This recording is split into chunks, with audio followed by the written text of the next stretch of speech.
Mesdames et messieurs, 1400 soldats ukrainiens, des canons automoteurs français, des blindés américains et d'autres types de matériel otanien anéantis par les forces armées de la Fédération de Russie.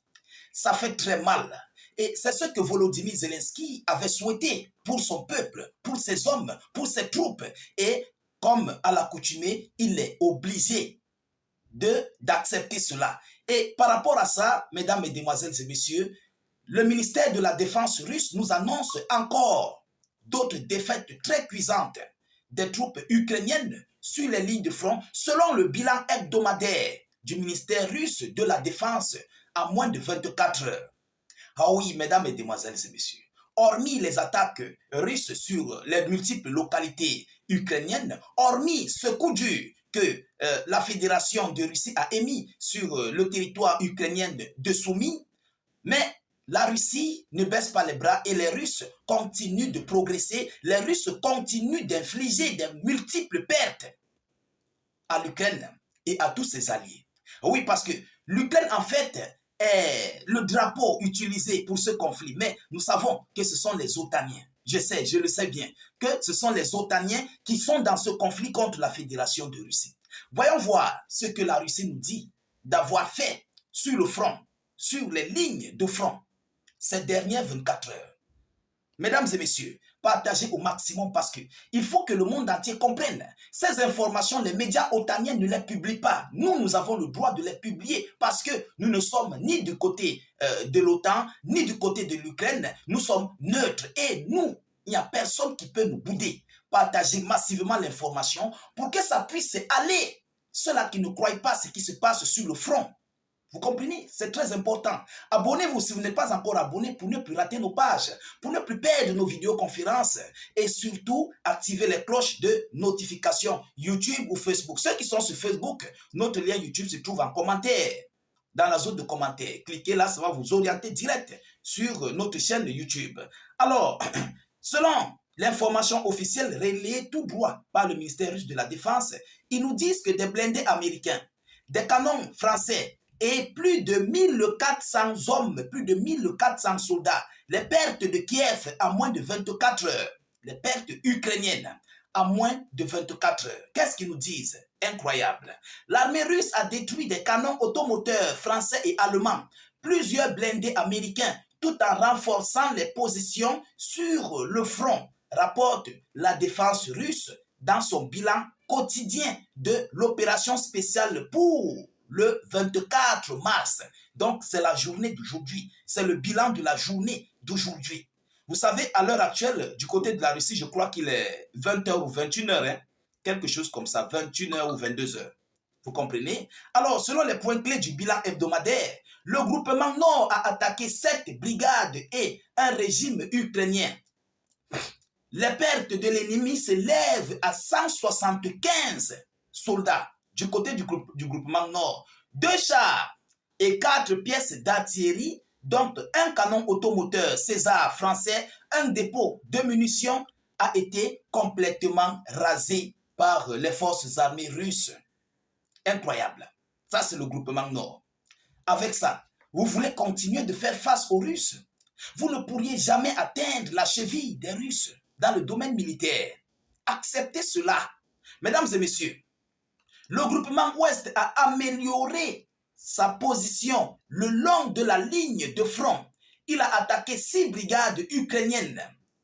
L'armée de Kiev a perdu sur place 250 militaires, un char, 3 pièces d'artillerie de fabrication occidentale, dont un obusier H-70 britannique, ainsi que 2 blindés de transport de troupes M113 et un véhicule Humvee, tous 2 américains.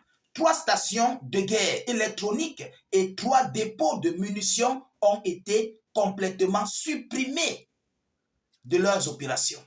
Ça, c'est la Russie qui mène ces opérations-là. Mesdames et messieurs, le groupement Sud a occupé des positions plus avantageuses, attaquant 10 brigades ennemies. Les forces ukrainiennes ont perdu 310 militaires. Un blindé de transport de troupes M113 américain et 5 pièces d'artillerie une station de guerre électronique et un dépôt de carburant ont été totalement et complètement anéantis par les forces armées russes. Oh, j'ai pitié de ce monsieur de Volodymyr Zelensky. Il finira très mal. Nous connaissons des gens qui ont été comme lui, qui ont mal fini, qui ont en fait mal terminé. Vous comprenez? Le groupement Centre a amélioré sa position tactique, attaquant cette brigade et un régime ukrainien. Les pertes ennemies s'élèvent du côté du groupement Centre à 460 militaires, 4 pièces d'artillerie, 2 blindés de transport de troupes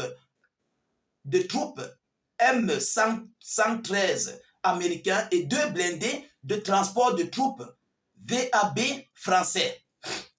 Le groupement Est a continué à avancer dans les profondeurs des défenses ennemies. Il a attaqué 4 brigades ukrainiennes. L'armée de Kiev a perdu 145 militaires, 2 blindés de combat et 3 pièces d'artillerie, dont un canon automoteur Panzerhaubitze 2000 allemands. Le groupement Dniepr a attaqué 5 brigades ennemies. Les forces ukrainiennes ont perdu sur place du côté du Dniepr 90 militaires, un char, un obusier M777 américain, une station de guerre électronique et un dépôt de munitions. Une station de guerre électronique et un dépôt de munitions. Mesdames et messieurs, la défense anti-aérienne, je voulais dire, la défense aérienne russe a abattu 4 bombes aériennes guidées JAMS et 3 roquettes de HIMARS américaines ainsi que 227 drones ukrainiennes. Alors, chers dames, chers messieurs, voilà ici ce que la Russie vient de nous annoncer. 1400 hommes, des dépôts de munitions, des dépôts de bombes et tout ce qui s'ensuit, des blindés, des chars, des léopards. C'est énormissime. Tous les jours, on détruit, mais ça ne finit pas. On détruit tous les jours, ça ne finit pas. Qu'est-ce qui se passe? En réalité, les Otaniens sont plus que plongés dans ce conflit. Ah oui, ni la Russie écoute le cessez-le-feu des États-Unis d'Amérique, ni l'Ukraine et ses alliés n'écoutent ce cessez-le-feu. Voilà la réalité. Nous avons encore au moins pour 2 à 3 ans pour ce conflit russo-ukrainien, voire même plus. Peut-être d'autres personnes se disent que non, ça prendra fin d'ici à là. Mais non, ça ne prendra pas fin, mesdames et messieurs. Ce conflit ira au moins encore à 2 à 3 ans. C'est moi qui vous le dis. Parce que lorsqu'on parle de cesser le feu, lorsque je vois ce que Trump est en train de faire, normalement, à ce niveau, à ce stade-ci, au moins, il ne devrait plus y avoir des bombardements. Ah oui, au moins 1 ou 2 parties devaient déjà accepter certaines conditions, mais tel n'est pas le cas. Ils n'ont même pas encore commencé les négociations. Donc, à l'heure où je vous parle, et non seulement ça, la Russie continue de frapper, l'Ukraine continue de frapper. Donc, personne n'écoute les États-Unis d'Amérique. Alors, à quoi sert donc cette trêve? À quoi sert donc les États-Unis d'Amérique comme intermédiaire qui continuent de donner du matériel à l'Ukraine? À quoi ça sert? Évidemment, Vladimir Poutine connaît, il sait que Washington, Donald Trump a déjà commencé à ravitailler les troupes de Volodymyr Zelensky. Ah oui, mesdames et messieurs, il a commencé à ravitailler. Pourquoi je le dis? Il faut freiner l'avancée des Russes parce que M. Donald Trump a besoin des terres rares ukrainiennes pour récupérer son argent. Mais si il ne freine pas l'avancée des Russes, la Russie va s'emparer totalement et complètement de toutes ces zones, toutes ces richesses ukrainiennes. Et en ce moment-là, Trump serait obligé de faire des trocs ou bien d'adhérer à un 50-50% gagnant avec la Russie. Pourtant, à l'Ukraine, il devrait prendre gratuitement parce que Joe Biden avait envoyé l'argent des Américains en Ukraine pour le soutien militaire de Volodymyr Zelensky. Je crois que c'est clair. Trump est dans la danse, mais il voile les yeux du monde. Mais la Russie le sait. Tous jouent aux aveugles. Vous comprenez? Voilà la situation. C'est ça qui se passe là sur le terrain. Alors, mesdames, mesdemoiselles et messieurs, je ne veux pas être très long dans cette vidéoconférence. Partagez au maximum cette vidéo en question. Mettez-la partout à travers le monde. Abonnez-vous pour ceux qui ne sont pas encore abonnés. N'hésitez non plus, s'il vous plaît, de mettre vos avis en commentaire. C'est très important. Mettez vos avis en commentaire. Qu'est-ce que vous en pensez de cette négociation de paix? Qu'est-ce que vous en dites? Je veux voir vos avis en commentaire. Alors, je vous reviens tout à l'heure pour une prochaine série d'actualités. Soyez encore salués une fois de plus. Ciao, ciao.